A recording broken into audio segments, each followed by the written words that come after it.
ഓണസദ്യ കഴിക്കാൻ അതിൻ്റേതായ ഒരു രീതിയുണ്ട്. നമുക്കറിയാം, ഇലയിട്ട് കഴിഞ്ഞാൽ ആദ്യം ഇലയിലിടുന്നത് എന്താണ്? ശർക്കര ഉപ്പേരിയാണ് അല്ലേ? എന്താണ് ശർക്കര ഉപ്പേരിയുടെ ടേസ്റ്റ്? എന്താണ് ശർക്കര ഉപ്പേരി? മധുരവും ഉപ്പും ചേർന്നതാണ്. പിന്നെ ചുക്കിൻ്റെ എരിവും കൂടെ ഉണ്ടാവും. എന്താണ് ഈ രസങ്ങളിലൊക്കെ ഉള്ളതെന്നറിയോ? ഈ മധുരമാണ് നമ്മുടെ നാവിലെ ടേസ്റ്റ് ബഡ്സിനെ ഉത്തേജിപ്പിക്കുന്നത്. എല്ലാവർക്കും അറിയാം, ദഹനം എന്ന് പറയുന്ന പ്രോസസ്സ്, ഡൈജഷൻ സ്റ്റാർട്ട് ചെയ്യുന്നത് നമ്മുടെ വായിൽ നിന്നാണ്. വായിൽ നിന്നേ തുടങ്ങി വയറിലെത്തിയിട്ടാണ് ഡൈജഷൻ കംപ്ലീറ്റ് ആവുന്നത്. അപ്പോൾ ഈ നാവിലെ മുകുളങ്ങൾ ഉത്തേജിക്കുന്നതോട് കൂടിയിട്ട് തന്നെ നമ്മളെ ദഹനത്തിനെ അത് സ്റ്റിമുലേറ്റ് ചെയ്യിക്കുകയാണ് ചെയ്യുന്നത്. അങ്ങനെ ശർക്കര ഉപ്പേരി കഴിഞ്ഞു. പിന്നെ അതിലുള്ള ചുക്ക് എന്ന് പറഞ്ഞാലും ദഹനരസങ്ങളെ ഉത്തേജിപ്പിക്കുന്ന, സ്റ്റിമുലേറ്റ് ചെയ്യിപ്പിക്കുന്ന ഒരു വസ്തുവാണ്. അത് കഴിഞ്ഞ് പിന്നെ നമ്മൾ എന്താ കഴിക്കുക? ശർക്കര ഉപ്പേരി കഴിഞ്ഞ് പിന്നെ നമ്മൾ പുളിയിഞ്ചി കഴിക്കും അല്ലേ? പുളിയിഞ്ചി ഉണ്ടാവും സൈഡിൽ. പുളിയിഞ്ചി എടുത്തിട്ട് കഴിക്കും. പുളിയിഞ്ചി അതുപോലെ നമുക്കറിയാം, ഇഞ്ചിയാണ്, മധുരമാണ്, ഉപ്പാണ്.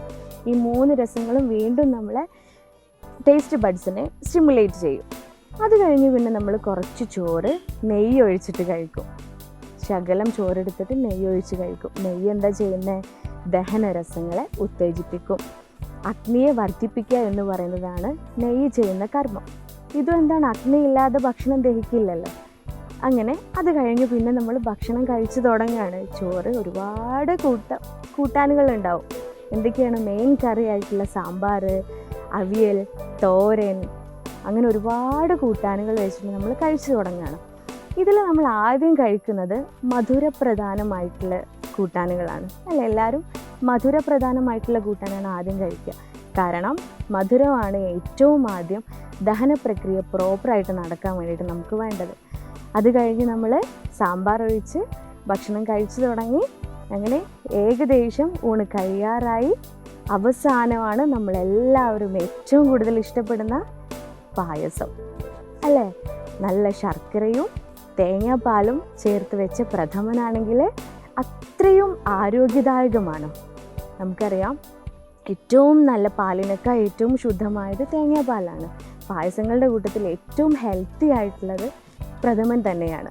അങ്ങനെ പ്രഥമൻ കഴിച്ച് കഴിഞ്ഞിട്ട് പിന്നെ ഒരു സ്റ്റെപ്പും കൂടെ ഉണ്ട്. എന്താണ്? കുറച്ച് ചോറ് മോരൊഴിച്ചിട്ട് കഴിക്കും. അതെന്തിനു വേണ്ടിയിട്ടാണ്? ആ മധുരത്തിൻ്റെ ആലസ്യം ഒഴിവാക്കാൻ വേണ്ടിയിട്ട്. മധുരം കഴിച്ചു കഴിഞ്ഞാൽ നമ്മുടെ നാവിലും ശരീരത്തിനൊക്കെ ചെറിയൊരു ആലസ്യം കാണും. അത് പോകാൻ വേണ്ടിയിട്ടാണ് നമ്മൾ ചോറ് മോരൊഴിച്ചിട്ട് കഴിക്കുന്നത്. അതും കഴിഞ്ഞ് വിരലുകളെല്ലാം നക്കി തുടച്ച് പിന്നെ അവസാനം ഒരു പഴവും കൂടെ കഴിച്ച് നമ്മൾ ഇല മടക്കി വെക്കും.